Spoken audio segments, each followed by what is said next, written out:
Hello everyone, कैसे हैं आप लोग। मैं उम्मीद रखता हूं कि आप लोग बहुत हेल्दी और सेफ होंगे। कोविड 19 के इस सिचुएशन में प्लीज अपने घरों में ही रहिए और जरूरत से ही बाहर निकलिए। मैं हूं अभिषेक और चलिए फिर आज का हमारा वीडियो स्टार्ट करते हैं। तो फ्रेंड्स, आज हम लोग पढ़ने वाले हैं कुछ अलग। अभी पिछले कुछ वीडियोस हमने किसके ऊपर बनाया था, मैटर के ऊपर और मैटर के फीचर्स के ऊपर, और फिर फिजिकल एंड केमिकल चेंजेस थोड़ा बहुत समझा था हमने। और केमिकल चेंजेस के बाद हमने पढ़ा था फेज ट्रांजिशन कैसे होता है मैटर के डिफरेंट फॉर्म्स में। तो आज हम लोग कुछ अलग, कुछ इंटरेस्टिंग पढ़ने जा रहे हैं। क्या पढ़ने जा रहे हैं? आज हम लोग ऑब्जेक्ट्स के बारे में पढ़ने जा रहे हैं। Objects, yes. ऑब्जेक्ट्स का मतलब क्या हुआ? वस्तु, राइट। तो फिर कोई भी ऑब्जेक्ट, हम लोग हमारे आसपास बहुत सारे हम लोग ऑब्जेक्ट्स देखते हैं। ऑब्जेक्ट्स बहुत तरीके के, बहुत प्रकार के होते हैं, बहुत डिफरेंट शेप साइज के होते हैं। शेप साइज का मतलब हुआ आकार, मतलब अलग अलग। हम उसको देखकर समझ सकते हैं कि हाँ, कोई चीज गोल है, मतलब वो ऑब्जेक्ट राउंड है। कोई चीज सिलिंड्रिकल है, सिलेंडर का शेप का, ठीक है। कोई चीज स्फेरिकल है, ठीक है, बॉल जैसे होता है। कोई चीज स्क्वायर है। तो ऐसे ही हमारे आसपास बहुत तरीके के ऑब्जेक्ट्स पाए जाते हैं और वो बहुत अलग अलग शेप्स के होते हैं। तो ये जो जितने सारे भी ऑब्जेक्ट्स हमारे आसपास में हैं, जैसे कि पेपर हो गया, वुड हो गया, प्लेट्स हो गए, ठीक है। फिर घर में हम लोग जो फर्नीचर देखते हैं, फिर जो कपड़ा, क्लॉथ देखते हैं, ये सारे डिफरेंट ऑब्जेक्ट्स हैं। ओके। तो अभी ये सारे जो ऑब्जेक्ट्स हैं, ये एक दूसरे से क्या है, कुछ कुछ ऑब्जेक्ट्स जो है सिमिलर या एक जैसे भी होते हैं, और कुछ कुछ ऑब्जेक्ट्स जो है डिसिमिलर, यानी कि अलग तरीके के भी होते हैं। तो हम लोग ऑब्जेक्ट्स को आइडेंटिफाई कैसे करते हैं, मतलब पहचानते कैसे हैं, और उनको ग्रुपिंग कैसे करते हैं। ग्रुपिंग मतलब उनको हम डिफरेंट डिफरेंट टाइप्स में या ग्रुप्स में बांटते कैसे हैं। जैसे अगर मैं कह दूं कि this is a marker and this is cylindrical in shape, ये क्या सिलिंड्रिकल शेप का है, तो ये मैं सिलिंड्रिकल शेप कह रहा हूं। आप इस चीज को अंडरस्टैंड कैसे करेंगे, आप इस चीज को समझेंगे कैसे, सिलिंड्रिकल शेप क्या होता है और क्या डिफरेंट ऑब्जेक्ट्स हैं जो इसी शेप के होते हैं, या सिलिंड्रिकल शेप अगर आपको कोई कहता है तो आप समझेंगे कैसे। तो ये कैसे पॉसिबल है? नहीं, ये ग्रुपिंग के वजह से ही पॉसिबल है। ऑब्जेक्ट्स को जब हम उसके डिफरेंट प्रॉपर्टीज और फीचर्स के हिसाब से हम ग्रुप करते हैं, तो ही हम उसमें समझ पाते हैं कि वो उसका आकार या वो किस ग्रुप का है, या उसको हम कैसे आइडेंटिफाई कर सकते हैं। तो आज हम लोग उसी के बारे में पढ़ने वाले हैं, ठीक है। तो अब जैसे हमारे आसपास बहुत सारे ऑब्जेक्ट्स होते हैं, जैसे कि हमारे खाने में जो भी यूज आता है, ठीक है, हम लोग खाने की चीजें जो होती है वो भी ऑब्जेक्ट्स हैं।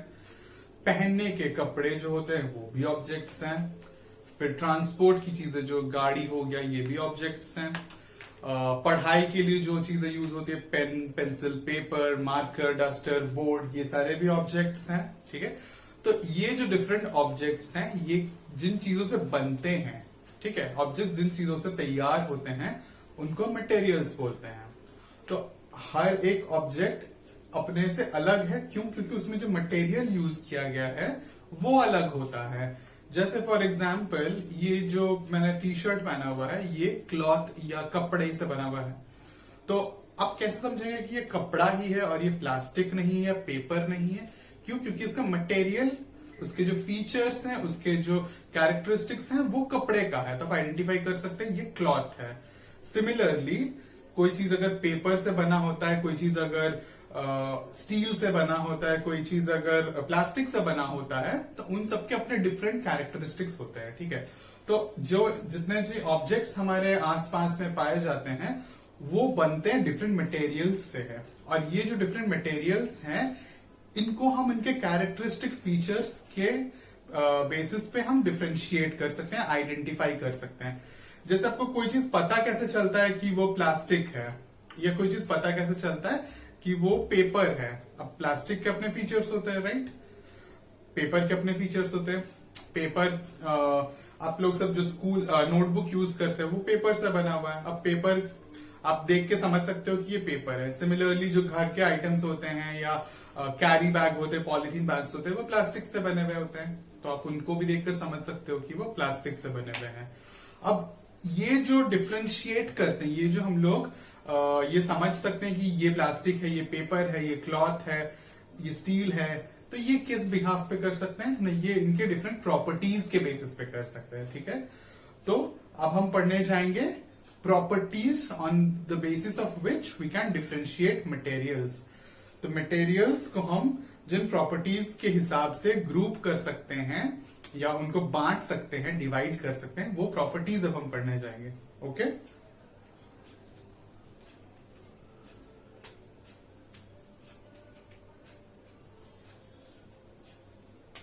तो क्या क्या प्रॉपर्टीज होते हैं?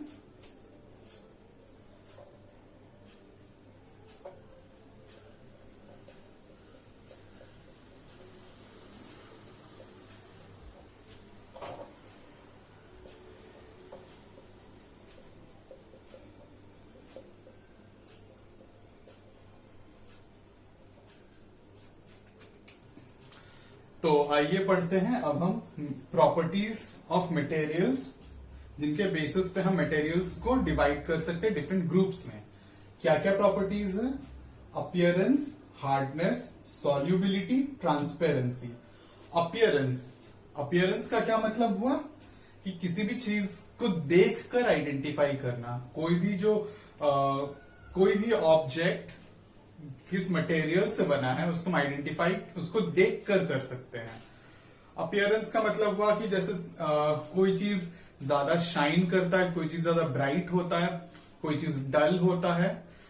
ठीक है, तो जैसे कि जितने भी चीजों में लश्यर होता है, लश्यर का मतलब होता है शाइन। ठीक है, आप जैसे स्टील देखते होंगे, सिल्वर, एल्यूमिनियम। ठीक है, तो बहुत सारे ऐसे मटेरियल्स हैं जो कि उनका एक ऑटोमेटिक एक लश्चर होता है, एक शाइन होता है, तो वो लस्ट्रस मटेरियल्स कहलाए जाते हैं। ठीक है, अब जिन चीजों का शाइन नहीं होता है, जो डल होते हैं दिखने में, वो नॉन लस्ट्रस होते हैं। फॉर एग्जाम्पल मटेरियल्स में अगर आप देखेंगे तो स्टील हो गया, कॉपर हो गया, आयरन हो गया, ये सारे जो हैं डिफरेंट काइंड ऑफ मटेरियल्स हैं जिनमें किसी में शाइन है या लश्चर है, किसी में नहीं है। तो जो भी मटेरियल में शाइन या लश्चर होता है वो जनरली मेटल कैटेगरी में आता है। We call them metals. Why? Because they have lustre. Metals का एक प्रॉपर्टी है, दे आर लश्चरस। ठीक है, मेटल्स के बारे में हम और डिटेल में जानेंगे, बाद में उनके और प्रॉपर्टीज के बारे में जानेंगे। अभी बस हम उसको आइडेंटिफाई कैसे कर सकते हैं वो मैं आपको बता रहा हूं। तो ऐसे बहुत सारे मटेरियल्स हैं जिनके जो शाइन करते हैं, और बहुत सारे हैं जो शाइन नहीं करते हैं। बहुत सारे मटेरियल्स जो है अपना शाइन लूज कर देते हैं, क्योंकि एयर या वाटर के कांटेक्ट में आके वो डल हो जाता है। जैसे आप अगर आयरन को ही देखिएगा तो वो थोड़ा टाइम के बाद अगर आप वैसे रखें तो वो रस्ट हो जाता है, रस्टिंग हो जाता है। वैसे कॉपर हो गया, एल्यूमिनियम हो गया, डिफरेंट मेटल्स जो है वो भी डिफरेंट सोर्सेज या डिफरेंट एयर या वाटर जैसे भी और डिफरेंट इंटरमीडिएट्स के साथ उनके कांटेक्ट में आके वो अपना लश्चर या वो अपना शाइन खो देते हैं। ठीक है, अब नेक्स्ट जो प्रॉपर्टी है वो है हार्डनेस। हार्डनेस का मतलब होता है सख्त। ठीक है, हार्ड मतलब होता है सख्त। हार्डनेस मतलब क्या हुआ? किसी भी ऑब्जेक्ट को आप पकड़ के आप उसको होल्ड करके फील कर सकते हैं कि वेदर वो हार्ड है या सॉफ्ट है। कैसे फील करेंगे? उसको कंप्रेस करके, उसको दबा के आप कोशिश करेंगे आइडेंटिफाई करने का। तो जो चीजों को आप इजीली कंप्रेस कर सकते हैं वो सॉफ्ट मटेरियल्स होते हैं। ठीक है, वो सॉफ्टनेस के चलते उसको आप कंप्रेस कर सकते हैं, और जिन चीजों को आप कंप्रेस नहीं कर सकते those are hard materials. For example ये जो डस्टर है इसको मैं इजीली कंप्रेस नहीं कर सकता हूं, that means it's a hard material. अगर मैं इसी की जगह पे, हाँ, अगर ये स्पॉन्ज है इसको मैं कंप्रेस कर सकता हूँ, राइट, सिर्फ स्पॉन्ज को, so this is soft in nature. वैसे कॉटन को भी मैं कंप्रेस कर सकता हूं तो वो सॉफ्ट हो गया, बट उसके जगह पे क्या मैं रॉक को या वुड को कंप्रेस कर सकता हूं? नहीं कर सकता हूं। So therefore they are hard materials. So hardness भी एक पैरामीटर है या एक प्रॉपर्टी है जिसके बेसिस पे हम मटेरियल्स को ग्रुप कर सकते हैं, डिवाइड कर सकते हैं या आइडेंटिफाई कर सकते हैं ऑन दैट बेसिस। नेक्स्ट क्या है, सॉल्युबिलिटी। सॉल्युबिलिटी का मतलब क्या होता है? सॉल्युबिलिटी से हम क्या समझते हैं कि कोई भी चीज पानी में मिलाने से वो घुल जाता है कि नहीं, ठीक है, पूरी तरह से वो डिसॉल्व होता है कि नहीं। तो मटेरियल्स भी हम उस हिसाब से ही ग्रुप करते हैं, वेदर दे आर सॉल्युबल और इनसॉल्युबल इन नेचर। जैसे हमारे आसपास क्या क्या चीजें हैं जो हम देखते हैं, we have salt, we have water, sorry we have sugar, okay. So ये सारी चीजें अगर हम वाटर में मिलाते हैं, डालते हैं नमक या चीनी, तो वो क्या होता है, पूरी तरह से डिसॉल्व हो जाता है, मतलब that is soluble in nature. उसी के जगह पे अगर आप सैंड मिलाएंगे तो क्या सैंड डिसॉल्व होता है? अगर आप आयरन नेल्स मिलाएंगे तो क्या वो डिसॉल्व होता है? Which means they are insoluble in nature, वो डिसॉल्व नहीं होता है वाटर में, ठीक है। तो इसी तरह से लिक्विड में भी बहुत सारे होते हैं जो पानी में घुल मिल जाते हैं, बहुत होते हैं जो नहीं मिलते हैं।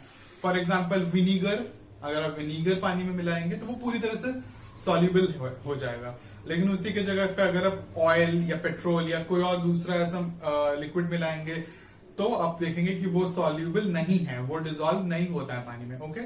तो that means they are insoluble. कुछ कुछ मटेरियल्स जो हैं, आप जब पानी में उनको मतलब when you add them to the water, they can either float और दे गेट संक। मतलब क्या हुआ, या तो वो तैरते हैं पानी के सरफेस पे या वो नीचे डिपॉजिट हो जाते हैं, सिंक कर जाते हैं, डूब जाते हैं।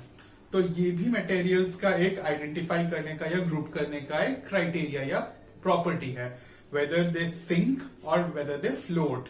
तो कुछ कुछ चीजें जैसे आप देखेंगे कि मतलब अगर कुछ फ्रूट्स या वेजिटेबल्स जब हम लोग पानी में डालते हैं वॉश करने के लिए, तो वो क्या होता है, वो फ्लोट करते हैं।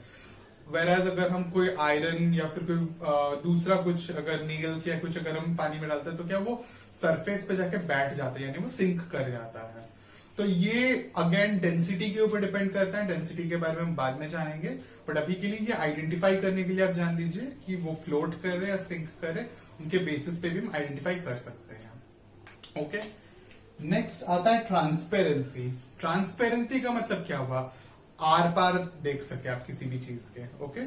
तो जो मटेरियल्स, जैसे आप ग्लास हो गया, आप ग्लास के आर पार देख सकते हैं, राइट।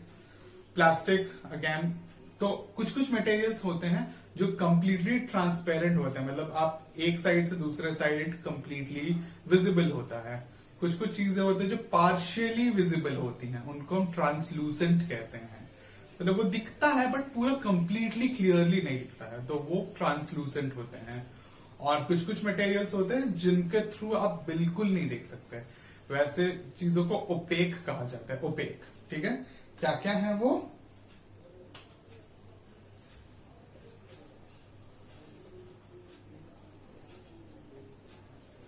ट्रांसपेरेंट, ट्रांसलूसेंट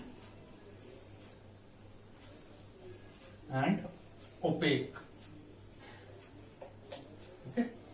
ट्रांसपेरेंट मतलब जिसके थ्रू आप कंप्लीटली क्लियरली विजिबिलिटी होती है, आप देख सकते हैं इस आर पार उसके।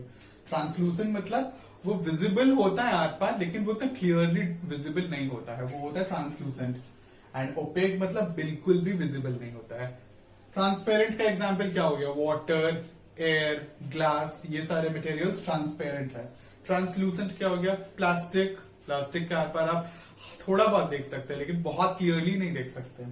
ओपेक में क्या हो गया, वुड हो गया, स्टोन हो गया, ये सारी चीजें क्या है ना, ओपेक है, आप उनके आर पार नहीं देख सकते हैं। तो जो भी हमारे आसपास ऑब्जेक्ट्स होते हैं वो इन्हीं प्रॉपर्टीज के हिसाब से हम उनमें मटेरियल्स यूज कर सकते हैं। मतलब हमें जो ऑब्जेक्ट है उसको हमें कैसा चाहिए, फॉर एग्जाम्पल अगर हमें कपड़ा, वी वॉन्ट क्लोथ या वी वॉन्ट टी शर्ट, तो वो टी शर्ट के प्रॉपर्टीज कैसे होने चाहिए, तो उसमें हम कौन से मटेरियल का यूज करेंगे, वो प्रॉपर्टी के हिसाब से हम आइडेंटिफाई करेंगे, ओके। देन अगर हमारे घर में खाने का जो चीज होता है, फ्रूट्स हो गया, वेजिटेबल्स हो गया, बाकी के जो खाने का चीज हो गया, तो वो भी डिफरेंट प्रॉपर्टीज के बेसिस पे ही हम उसको आइडेंटिफाई कर सकते हैं या हम उसको यूज कर सकते हैं, ओके।